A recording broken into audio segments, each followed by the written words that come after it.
Napoles ay nag-stabilize at kagad siyang nirelease ng doktor naman din doon at dinala directly back to her detention facility in Fort Santo Domingo at around 3:30 a.m. doon nakarating naman.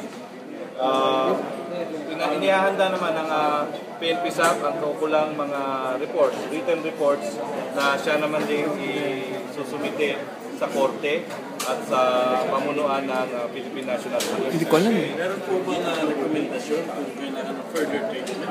Wala pa sa ngayon. Sa aking patiwari ay nag-stabilize at yung latest vital stats naman niya ay normal naman ulit. Meron po bang findings kung ito yung makakapit sa further future movement if necessary? Wala naman pong nababanggit na ganun.